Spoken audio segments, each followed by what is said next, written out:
Muy buenas tardes, soy Nicolás Moraz y envío el más cordial de mis saludos al equipo de La Contra TV y a toda su audiencia. Conozco muy bien este medio, por tanto sé que no es imprescindible ahondar mucho en la biografía de George Soros. Sin embargo, me gustaría realizar una pequeña introducción histórica sobre el rol de los personajes como Soros, puesto que si bien hoy es un símbolo mundial del lobista, del cabildero, del ingeniero social, no es ni remotamente el primero ni el único en su tipo. En resumidas cuentas, la figura del lobista es tan antigua como la propia existencia de los estados. Lo advirtieron los mejores sociólogos de la historia, incluso partiendo desde coordenadas ideológicas distintas, como es el caso del inglés Herbert Spencer o del alemán Franz Oppenheimer. Ambos entendieron que la característica fundamental de todo Estado es el monopolio de la violencia y la proclama de que ese monopolio es legítimo porque el Estado representa al pueblo. Una noción bastante discutible, pero eso ya es un tema filosófico. El caso es que ese monopolio de la fuerza, ese monopolio de la violencia dentro de un territorio ha sido históricamente un tesoro, un auténtico botín para los empresarios sin escrúpulos a los que les gusta tomar atajos. Y no solo empresarios, también estamos hablando de personajes deshonrosos de la intelectualidad, del mundo artístico o del universo científico. El caso es que es mucho más fácil escalar posiciones, acumular fortuna y poder a través de leyes o de privilegios o de regulaciones, contratos, prebendas, patentes y subsidios que obliguen a los ciudadanos de un país a hacer o dejar de hacer determinada cosa para favorecer los intereses personales y particulares de los lobistas. En definitiva, a las grandes corporaciones no les simpatiza en absoluto ni la libertad de elección ni la libertad de empresa. Y por esa razón, poco a poco y a través de los siglos, quienes finalmente deciden las leyes que se implementan en determinados países o incluso en el mundo entero, no son los mismos que promulgan esas leyes. Son quienes están detrás de los diputados, de los ministros o incluso de los jueces que velarán por su cumplimiento. ¿Qué es básicamente un lobista o un cabildero? Los gestores que representan a grupos de presión y que se dedican ancestralmente a recorrer las cortes de los poderosos, negociando acuerdos como los que antes describí, que favorezcan a los intereses de sus representados. Por supuesto, esto siempre, sin excepción, implica pisotear la libertad, el patrimonio e incluso la vida de los ciudadanos de dichos países. Con el auge del mercantilismo a partir del siglo XVI y a lo largo del siglo XVII y XVIII, los burgueses que se acodaron con el poder político incrementaron su influencia a lo largo y a lo ancho del planeta gracias al imperialismo tan característico de esos tiempos. De hecho, los déspotas ilustrados, como por ejemplo el prusiano Federico el Grande o Catalina II de Rusia, se caracterizaron por el mecenazgo, por ser mecenas, por apadrinar, por financiar y por cuidar, entre comillas, a los empresarios, exploradores, artistas, científicos y filósofos que les resultaban de utilidad para reforzar su poder y controlar de manera más eficiente a sus súbditos. Ya para mediados del siglo XIX, con el nacimiento de los estados modernos, surge la peligrosa doctrina positivista,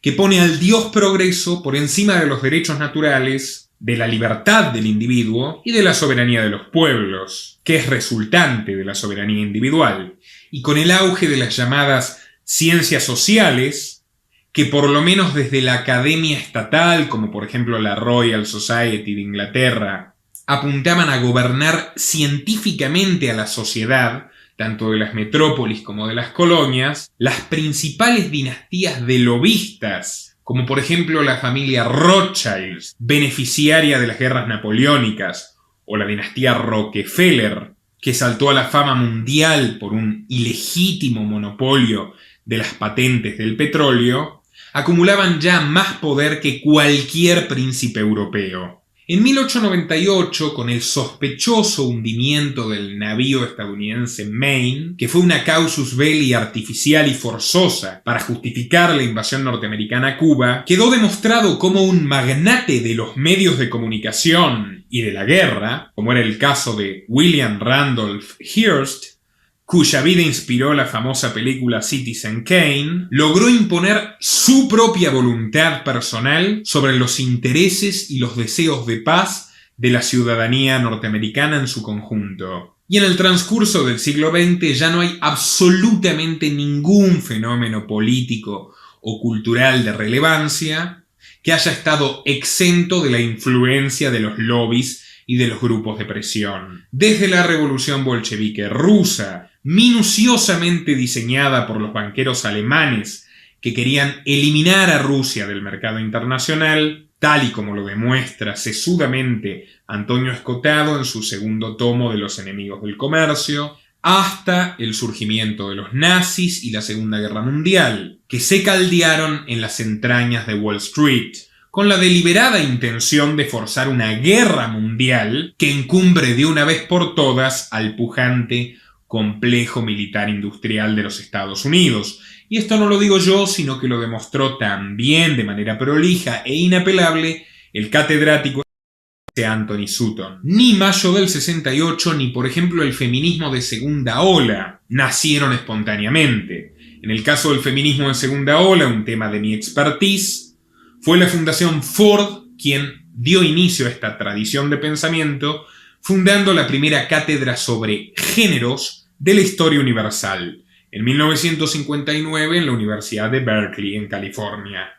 ¿Cuál era el objetivo entonces de los Ford, de los Rockefeller, impulsando el feminismo de segunda ola? Convertir a todas las mujeres del mundo en trabajadoras, consumidoras y contribuyentes al fisco. 60 años más tarde, la revista Forbes decretaría el éxito de esta operación, publicando que el 70% de los gastos de consumo a nivel mundial son realizados por mujeres. Y la lista es interminable, pero el punto es que a mediados de la década del 70 aparece en escena el húngaro George Soros. George Soros era por aquel entonces un banquero de inversión prometedor. Se había desempeñado como broker en los principales bancos de inversión de la época, incluido JP Morgan Chase, y para el 73 lanza Quantum Fund, su propia empresa, y lo hace en simultáneo a la Fundación Soros, constituida a imagen y semejanza de los principales lobbies estadounidenses de la época, que eran la Fundación Ford y la Fundación Rockefeller. De hecho, según Michelle Steinberg, una politóloga experta en el tema Soros, su fundación nace luego de una extensa conversación con John Rockefeller II, quien le explicó al joven George cómo la filantropía, entre comillas, se había convertido en el negocio más prometedor del siglo. A través de las organizaciones supuestamente sin fines de lucro, la familia Rockefeller, entre muchas otras, había logrado intervenir en mercados de todo el mundo, subordinar a gobiernos de todo el mundo, empezando por los principales partidos de Estados Unidos, y asegurarse millonarias ganancias bajo la mascarada del marketing de empresarios progresistas que ayudan a la humanidad a progresar y a mejorar. Y para colmo, obteniendo jugosas exenciones impositivas y privilegios fiscales de todo tipo. Los dos principales objetivos que adoptó George Soros no diferían demasiado del tradicional pensamiento de los lobistas de la época, y ya habían sido resumidos en 1930, en plena crisis mundial, por el escritor satírico italiano Giovanni Papini. Estamos hablando de la conformación de un gobierno mundial, no necesariamente explícito, sino de facto, y de la mentada ambición malthusiana de reducir a la población, por lo tanto controlar la natalidad. ¿Por qué estos dos objetivos benefician a este perfil de empresarios? El de reducir a la natalidad tiene un beneficio nítido, claro, palpable, que es el siguiente. Estos empresarios que han estructurado sus fortunas regulando, hiperregulando y sometiendo a las economías de distintos países, destruyen de manera sistemática el empleo. No es solo el avance tecnológico, es el avance legislativo la principal causa de desempleo mundial. Porque los grupos concentrados obtienen cada vez mayores beneficios y el número de empresas participantes en el mercado es proporcionalmente menor. Funden a sus competidores y los absorben o directamente imposibilitan su existencia. Algo que entendió muy bien Henry Ford, quien fue el verdadero ideólogo de lo que hoy llamamos keynesianismo, que significa destruir el ahorro de las personas y obligarlas a consumir. Ford, junto con General Motors y con Chrysler, creó el Auto Trust y fundió 900 compañías automotrices competidoras en los Estados Unidos gracias a las estrictas regulaciones que su lobby articuló desde Washington. Entonces tenemos este problema. Se destruye artificialmente empleo y autoempleo como una consecuencia directa del plan de negocios de los filántropos. En consecuencia, la gente que queda desempleada, lógicamente constituye un peligro para el sistema. Y allí surgen las políticas de asistencia social que implican un mayor gasto público que sale de impuestos que pagan fundamentalmente esas mismas personas perjudicadas, los ciudadanos de a pie, las empresas competitivas y no precisamente Soros y Gates. Por eso es tan habitual ver a Soros, a Buffett y a Gates reclamando a los gobiernos que suban los impuestos, porque ellos los trasladan a los precios. Pero el caso es que si sigue creciendo la población sin empleo, indefectiblemente surgirán rebeliones que ellos no pueden manejar. Por tanto, está esa decisión deliberada de controlar la natalidad. Bueno, ¿cómo? El aborto es un ejemplo. Tenemos a la insigne Planned Parenthood, que es una clínica entre comillas privada y a la vez gratuita, cuyo único fin es patrocinar e imponer el aborto a lo largo del mundo. Su fundadora Margaret Sanger, miembro del Ku Klux Klan, tenía el propósito deliberado de exterminar a la raza literalmente, a través del aborto. Pero su sucesor en la dirección de la Planned Parenthood, William Gates Sr., el padre de Bill Gates, le quitó esa impronta de supremacismo racial y decidió extender esta estrategia de manera general y ecuánime. Así fue como a comienzos de los 70 en los Estados Unidos se legaliza el aborto de la mano de estos lobbies, y así fue como George Soros, años más tarde, se pondría al frente de esta campaña, tanto con las leyes de promoción del aborto como con las leyes LGBT, que no persiguen darle una igualdad de derechos o una mayor libertad a los homosexuales, sino generar privilegios estatales y una suerte de enfrentamiento poblacional que por supuesto beneficia a los más poderosos. Exactamente igual que con el feminismo, del cual por supuesto Soros también se ha convertido en todo un pionero. Todo lo que toca a Soros tiene un trasfondo oculto. Hay un discurso de buenas intenciones casi inobjetables y una realidad bastante más siniestra. Tal y como les expliqué recientemente con la ideología de género, esto también sucede en su entre comillas defensa de los inmigrantes. Son las guerras que, tal y como documentó de manera minuciosa Wikileaks, también han impulsado los personajes como George Soros, las que expulsan masivamente personas de sus países. Pero son estos genocidas, los lobistas, quienes pretenden crear otro nuevo foco de conflicto azuzando el odio racial con el mismo método de privilegios a las minorías que utilizan en el espectro LGBT y aprovechando muchas otras oportunidades relacionadas. Por ejemplo, en el año 2017, George Soros y Mastercard implementaron a través de la Unión Europea su proyecto para bancarizar y por lo tanto fiscalizar, o sea, convertir en consumidores y en contribuyentes fiscales a los inmigrantes ilegales y a los refugiados en Europa. Yo defiendo plenamente la libertad de los homosexuales, defiendo plenamente la libertad migratoria, pero comprendo que la manipulación que Soros hace de estas causas es meramente en su propio beneficio. En nada contribuye a una mayor libertad de estas personas y en definitiva perjudica al conjunto de las sociedades donde se aplican estas normas. Soros escaló en 1992 a partir de su operación más famosa, la quiebra del Banco de Inglaterra, que no solo le reportó billonarios beneficios, sino que fue un tiro por elevación y un chantaje a los bancos centrales de Francia y Alemania,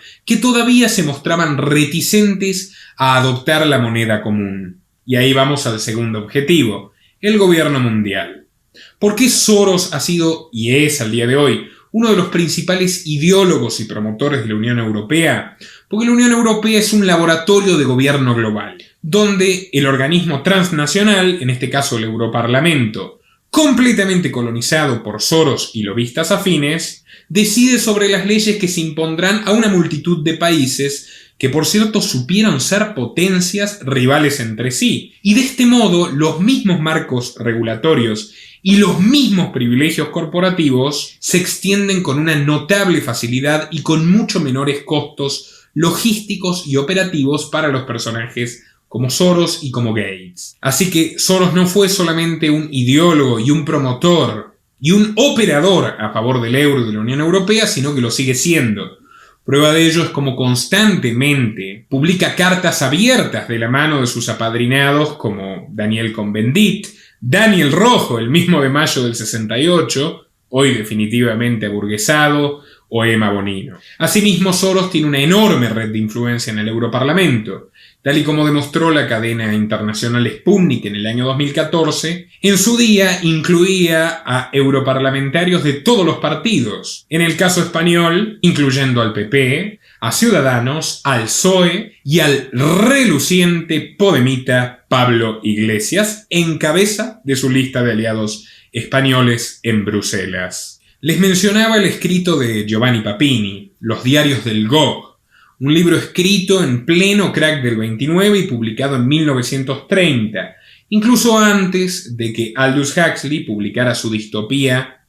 Un mundo feliz. Papini sostenía en Los diarios del GOG que los nuevos dueños del mundo moderno eran precisamente los multimillonarios filántropos. Y el protagonista de su historia es un empresario estadounidense progresista y filántropo que deja un registro escrito de sus peculiares actividades, incluyendo reuniones con Ford, con Freud, con Einstein, con Gandhi y con otros protagonistas relevantes de la primera mitad del siglo XX. Pero hay un capítulo que me suscita particular atención, que se titula FOM, F-O-M, Friends of Mankind, Amigos del Bienestar Humano, y consiste en que este empresario diabólico, que de hecho tiene en sí mismo encarnado al demonio hebreo del Gog, recibe una invitación a unirse a una prestigiosa sociedad secreta creada por otros filántropos como él. ¿De qué se trata la FOM, o sea, esta suerte de logia de millonarios? De un intento de, y cito las palabras de Papini, solucionar los principales males que aquejan a la humanidad, que se resumen en uno: el mismo pastel y cada vez más bocas para alimentar. Así Papini, con el característico humor negro de los italianos, denunció que los nuevos dueños del mundo apuntarían a exterminar a los niños enfermos, a los discapacitados, a los pobres, a los ancianos y absolutamente a cualquier grupo de individuos que estorbara sus planes de dominio absoluto de la vida económica y política de las sociedades. Desde la quiebra del Banco de Inglaterra y la inmediatamente posterior creación de las Open Society Foundations, Soros se ha convertido en el más visible de los GOGs de la edad moderna, operando muchas veces en conjunto y muchas veces en contraposición con otros lobistas de renombre, pero con un descaro, un cinismo y un desparpajo absolutos. Esto es lo que lo ha convertido en uno de los hombres más odiados del planeta,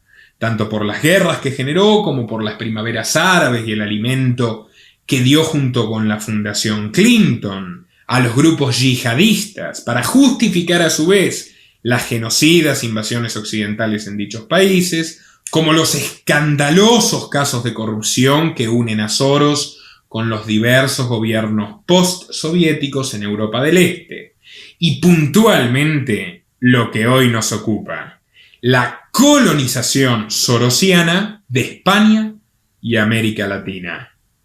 Las actividades de Soros en el mundo hispano han empezado inequívocamente desde España. Siempre, sin excepción. Las leyes que Soros impulsa en países como Canadá u Holanda considerados como de avanzada en los ambientes progresistas, se replican primeramente en España. La relación de Soros con la península ibérica comienza a partir de los años 90,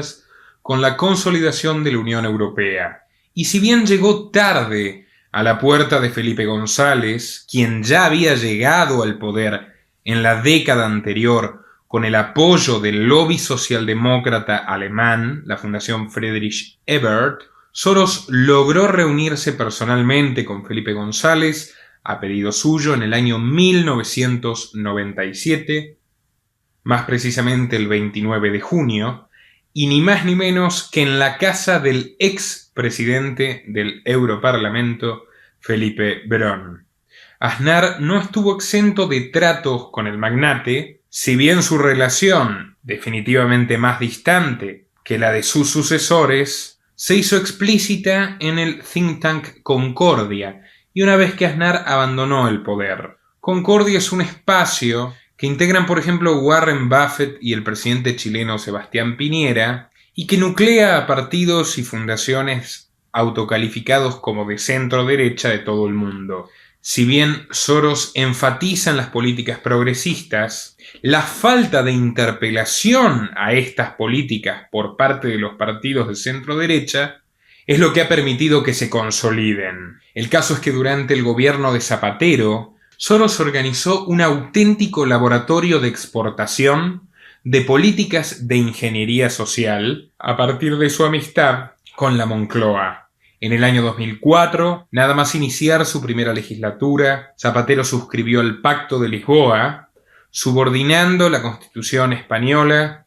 a los designios de la Carta Magna Europea. Para diciembre logró promulgar la tristemente célebre Ley Orgánica de Protección Integral contra la Violencia de Género, titulada Biogen, y articulada en los mismos términos que las Open Society Foundation de Soros la habían planificado en el año 1998. Leyes,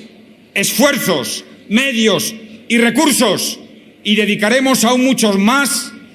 para combatir con toda la energía la lacra intolerable de la violencia machista que hace sufrir a tantas mujeres. Esta ley ha resultado funesta para las libertades de los españoles y es de público conocimiento que se ha convertido en la principal causa de encarcelamiento de dicha nación, habiendo generado en sus 15 años de implementación más de 2 millones de denuncias, de las cuales, según el propio Observatorio Especializado de la Justicia Española, solamente 23% llegan a sentencia. Y sentencias a su vez bastante discutibles, porque la ley reduce los derechos fundamentales y las garantías probatorias de los varones e instaura la detención como una suerte de medida cautelar, lo cual es deliberadamente anticonstitucional y ha permitido que casi 900.000 personas sean encarceladas sin ningún tipo de prueba en su contra.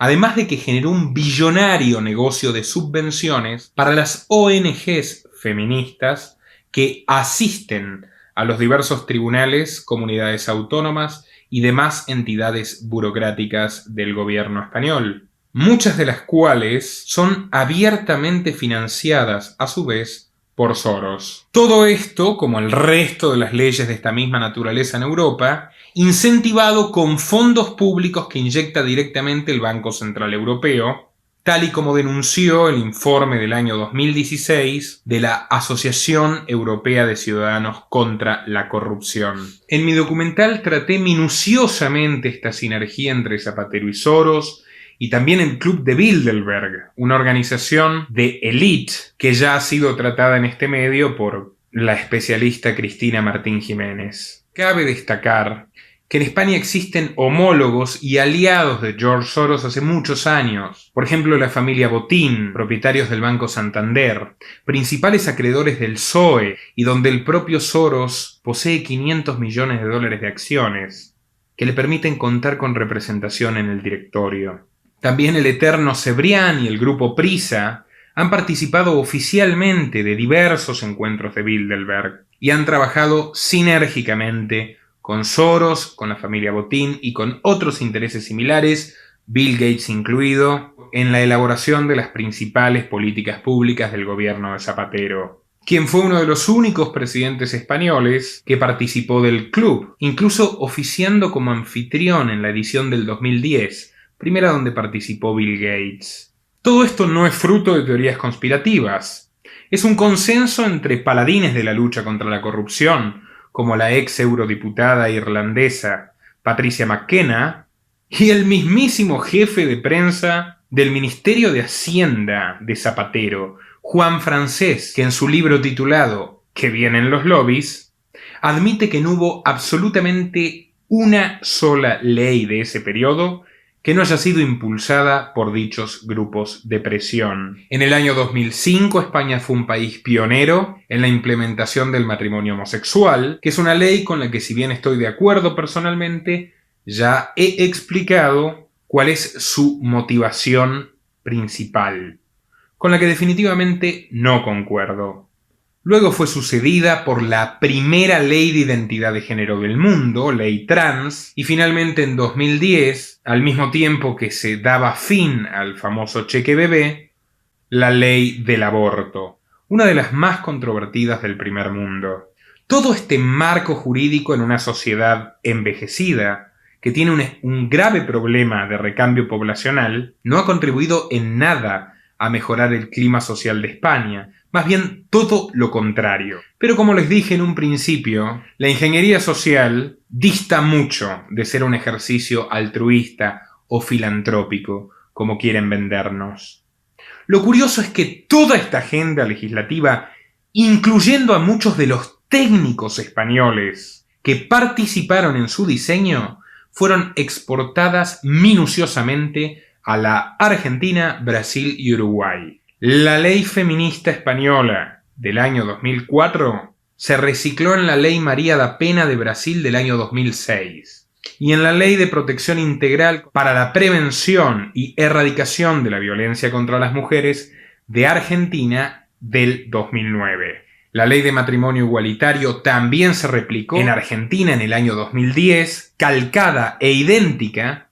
a la versión peninsular, y en Brasil con leves modificaciones en el año 2013. La ley trans española se exportó abiertamente con dinero de Soros a la Argentina, donde fue articulada por obra y gracia de la Fundación Huésped, del doctor Pedro Kahn, que incluso agradeció públicamente el dinero de Soros para concretar la implementación de esta ley.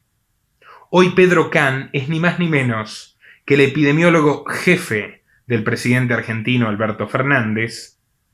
socio, aliado y amigo personal de Pedro Sánchez. Uruguay, fundamentalmente durante el mandato del exótico y pintoresco Pepe Mujica, aprobó absolutamente todas estas normas y una más, que incluso ameritó una reunión personal grabada en video y que es de público acceso, entre el magnate húngaro y el ex terrorista Tupamaro. La estatización del cannabis. ¿Y por qué digo estatización en vez de legalización? Porque la estatización de la marihuana en Uruguay es un caso único en el mundo que en nada ha contribuido a una mayor libertad individual o a la disminución de la violencia o de la criminalidad, y ni siquiera se redujo la cantidad de drogas incautadas, todo lo contrario. Simplemente, el Estado uruguayo pasó a monopolizar la producción autorizada de cannabis, distribuirla en muy contadas farmacias y adquirir las semillas y las cepas transgénicas del THC a empresas de Soros o vinculadas directamente con él. Se incrementó la pena para otras sustancias. La cantidad de droga incautada sigue siendo muy similar a los años anteriores a la promulgación de esta ley, y los consumidores, en lugar de ir a la cárcel, si se exceden en las cantidades permitidas y estrictamente vigiladas por el gobierno a través de un registro oficial de consumidores, son recluidos en instituciones psiquiátricas, que es básicamente lo mismo que la cárcel. O sea, Soros no reforma jamás en favor de la libertad, por más que ese sea su discurso. Promueve marcos regulatorios en favor de sus intereses, que son directos e indirectos. Por ejemplo, poca gente sabe que Netflix, en su etapa de mayor crecimiento, recibió el espaldarazo de Soros Fund Management. Y esto explica por qué Netflix, Disney y Warner Bros., responsables del 95% del contenido que consumen los niños y adolescentes de todo el mundo, suscribieron a un comunicado extorsivo donde las tres corporaciones se pusieron de acuerdo en retirarse de países que no legalicen el aborto. Lo cual, si no fuera trágico, resultaría cómico. Ya lo dijo el gran Quevedo, poderoso caballero es don dinero. La influencia de Soros, del Instituto Nacional Demócrata de Madeleine Albright, absolutamente ligado a Soros, y del Club de Bilderberg en su conjunto, del cual, repito, Soros es miembro vitalicio, con el actual gobierno de Pedro Sánchez y Pablo Iglesias, es absolutamente indiscutible. Hay una participación muy agresiva también de las Open Society Foundations en lo que refiere al independentismo catalán, y fue en el año 2013, en pleno gobierno de Rajoy, cuando Soros adquiere masivamente participaciones, por ejemplo, de Iberdrola y de muchas empresas energéticas españolas, constituye a través de la inmobiliaria Hispania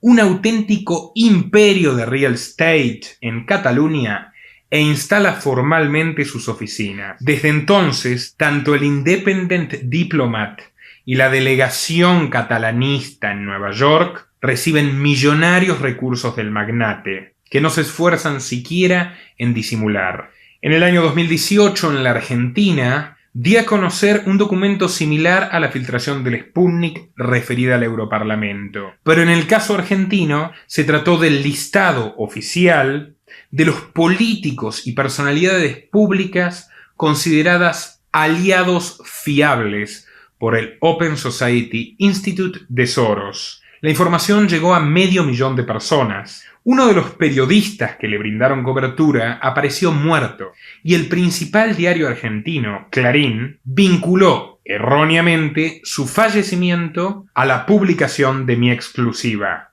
Desde entonces, si ustedes buscan Nicolás Moraz A en Google, el primer resultado de búsqueda es Nicolás Moraz asesinado. Desde la entonces ministra de Seguridad Patricia Bullrich, miembro al igual que Pedro Sánchez del Instituto Nacional Demócrata de los Estados Unidos, hasta los comunistas trotskistas del Frente de Izquierda, todo el espectro kirchnerista y progresista, y nuestros propios Roures, Cebrianes y Ferreras, un enorme número de líderes de la sociedad civil se vieron implicados en una red de influencias que riñe deliberadamente con la legislación argentina. Sin embargo, ninguno de los aludidos negó esta información. Países sociológicamente más conservadores que los antes nombrados, como México, Perú y Colombia, o incluso Chile de la mano del propio Piñera, han implementado legislación progresista impensable años atrás, articulada por organizaciones satélites de las Open Societies.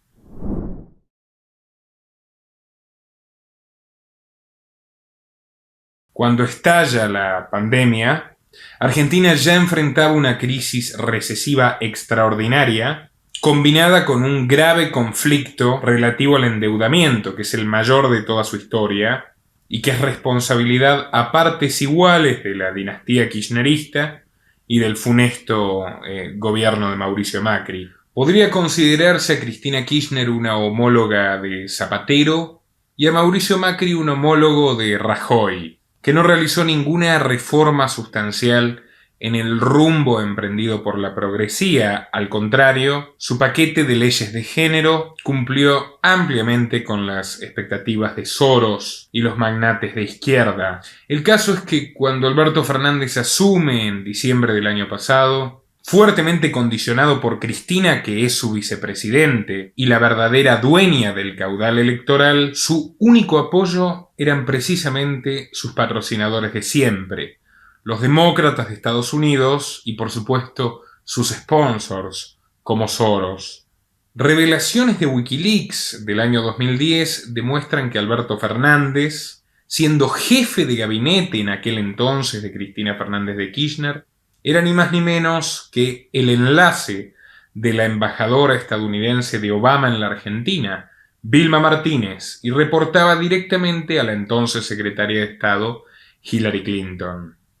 Un mail de el célebre John Podesta, jefe de gabinete de Hillary Clinton, de hecho, del año 2015, a su vez, nombra a Fernández como el potencial líder del partido peronista, luego de las elecciones de 2015, y a la luz de los acontecimientos, Podesta no se equivocó. El caso es que Fernández comienza su presidencia con un ministro de Economía completamente ignoto, sin ninguna experiencia política y ninguna experiencia empresarial previa, caso único en la historia argentina,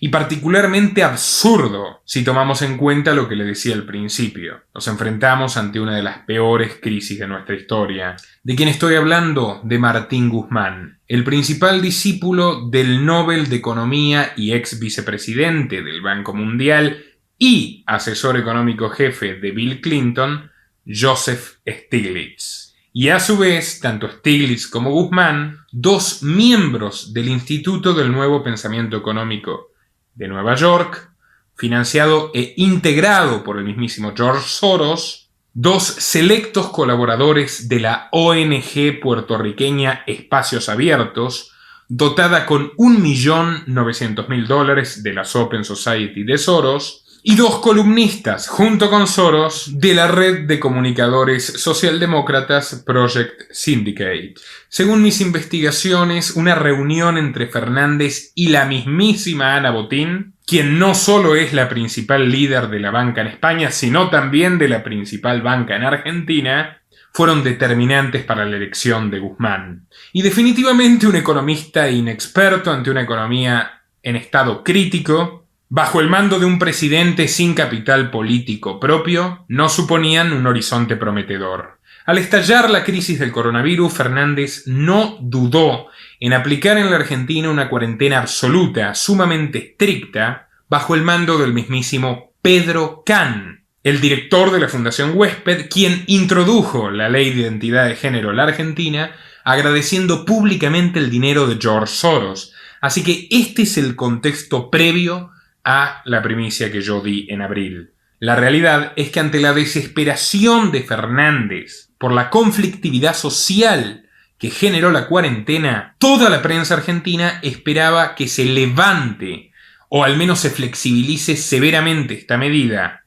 para esa semana de abril. Sin embargo, en un giro copernicano que sorprendió a todos, Fernández decidió extenderla, contra todas las indicaciones y sin ninguna justificación científica de por medio. La verdadera razón fue el llamado con Soros, quien le ofreció, entre muchas otras cosas, la gestión de nuevos créditos para paliar la recesión en la Argentina, interceder frente a Kristalina Georgieva y el Fondo Monetario Internacional para obtener una prórroga de la deuda con el fondo y también gestionar una quita ante los bonistas privados, concretamente una quita del 60%. Asimismo, Soros se propuso conseguir nuevas líneas de financiamiento para el 2021, condicionadas a los resultados de la elección en Estados Unidos. De todas estas propuestas que yo anticipé y revelé el 11 de abril, no hay tan solo una que no esté en proceso de ejecutarse o directamente ejecutada. Desde entonces, el CAF, el Banco de Desarrollo Latinoamericano, le otorgó a la Argentina el mayor préstamo de asistencia para el coronavirus, otra vez sin ninguna justificación científica, puesto que proporcionalmente la Argentina recibió mucho más que países que enfrentaban una situación sanitaria más grave y compleja, como Ecuador. ¿Quién está detrás del CAF? George Soros y los convenios de cooperación mutua con la Open Society Foundations y el Instituto Nacional Demócrata. Asimismo, el Banco Interamericano de Desarrollo, otra organización colonizada por George Soros, Stiglitz y sus esbirros, realizó otro cuantioso programa de asistencia a la Argentina. El 16 de abril, el ministro Guzmán, y contra todo pronóstico, presentó su plan de quita del 62% para los bonistas privados. Y ese mismo día en la cadena Bloomberg, el mismísimo George Soros publicó una columna respaldando la propuesta argentina, realmente de su autoría, e instando al resto de los países del mundo a imitar ese camino. Poco después propondría, en sintonía con su amigo Pedro Sánchez, la creación de bonos de deuda perpetua para paliar esta crisis mundial. Stiglitz, Jeffrey Sachs, otro economista, dotado de $50 millones de las Open Society Foundations para su proyecto Aldeas del Milenio, Amartya Sen y otros referentes de la centroizquierda mundial se sumaron al auxilio y al salvataje de Fernández. Incluso AMLO, el presidente mexicano, intervino ante el fondo de inversiones BlackRock, uno de los principales acreedores de Argentina, y asimismo lo hizo el empresario mexicano David Martínez, amigo personal de Fernández y socio de Soros en diversos emprendimientos a lo largo de los años. El Fondo Monetario Internacional, contra lo que había afirmado anteriormente, aceptó prorrogar el pago de capital durante los próximos 3 años y se encuentran en curso las negociaciones con Grifols, empresa catalana que, oh casualidad, George Soros impulsó con una inversión de $38 millones el año pasado y hoy se posiciona como una de las corporaciones más beneficiadas por esta crisis, puesto que tiene firmado un convenio ni más ni menos que con el gobierno de Estados Unidos para el desarrollo de plasma anticoronavirus. Pero todas estas eran las propuestas de asistencia económica y financiera de George Soros a Alberto Fernández. ¿Cuál era la contraparte, o sea, los requisitos que Soros solicitó? A saber, que Fernández contribuya a la desestabilización de Bolsonaro en Brasil, que Fernández impulse una reforma educativa tendiente al teletrabajo y con mayor intensidad de adoctrinamiento de género, que Fernández acelere la legalización del aborto, proyecto fracasado en el año 2018, que Fernández devalúe un 50% la moneda y finalmente que Fernández extienda lo más posible la cuarentena, el confinamiento compulsivo, o sea que termine de licuar y destruir a la economía argentina para que Soros, sus amigos y sus representados puedan adquirir el capital argentino a precio de regalo. Esto ya sucedió en los años 90, cuando Soros fue beneficiario, por ejemplo, de la privatización amañada del banco hipotecario. En aquel entonces el diario El País, que todavía no era socio de Soros, publicó un artículo que se titulaba Soros compra Argentina. Asimismo, Soros y su amigo mexicano David Martínez fueron los principales acreedores de la Argentina en la tétrica crisis del 2001 e instruyeron al presidente del Banco Central de Néstor Kirchner, Alfonso Prat Gay, en el año 2003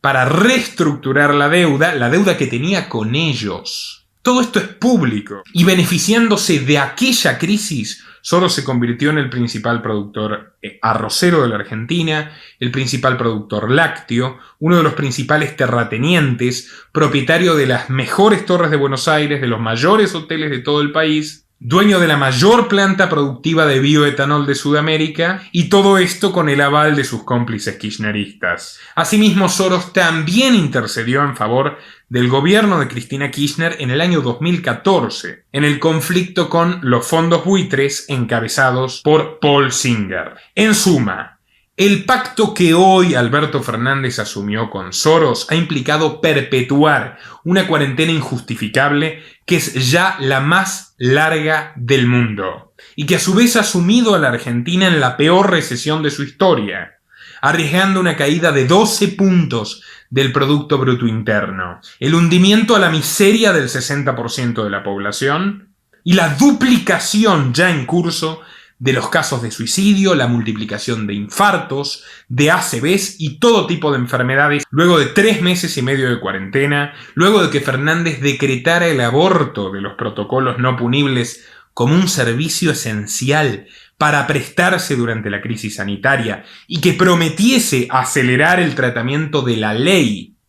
incluso cuando el Congreso no sesionaba. Luego de que se conozca que Bill Gates y George Soros, a través de su coalición de energía innovadora, se han hecho de una importante inversión en el litio jujeño y que están obteniendo enormes beneficios a partir de la informatización que genera esta pandemia, o sea, de la mayor demanda tecnológica y por tanto de la mayor demanda de computadoras y teléfonos cuyas baterías están hechas con litio, luego de que se conozca, según el propio portal oficial del Poder Ejecutivo, que ya se suscribieron los acuerdos educativos, ni más ni menos que con el titular de las Open Society Foundations en América Latina, Pedro Vieira Abramovay, a absolutamente ningún argentino criterioso le restan dudas de que el pacto de Fernández con Soros abrió una caja de Pandora que nos depara el peor de los infiernos. Aún así, los mismos medios hegemónicos que me proveyeron con su hemeroteca de toda la base periodística inapelable de los precedentes de esta situación, ahora saltan a defender a Soros y a Gates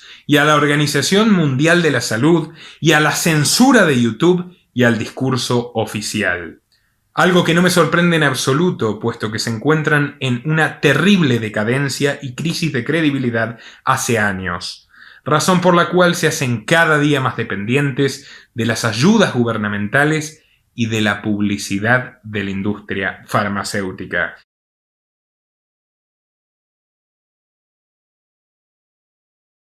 Mire, yo creo que sobre esta cuestión el tiempo dirá. El hecho de que la progresía siga necesitando el uso de la violencia y de la imposición estatal para respaldar su sistema de valores o antivalores demuestra que ni siquiera su aparato propagandístico, ni el consenso de los grandes medios de comunicación, ni los favores de los políticos, ni la campaña de avanzada en el cine y en la producción de entretenimiento son suficientes para convencer a la gente de que adopte estas premisas. De hecho, en este momento, si alguien lidera las conspiraciones antidemocráticas, por así decirlo, son precisamente George Soros y los políticos progresistas. En Brasil, tratando de desestabilizar a Bolsonaro, con un boicot permanente por parte de Alberto Fernández, de AMLO y del resto del Grupo de Puebla, e instigando un jury y la persecución judicial a los activistas afines al presidente carioca.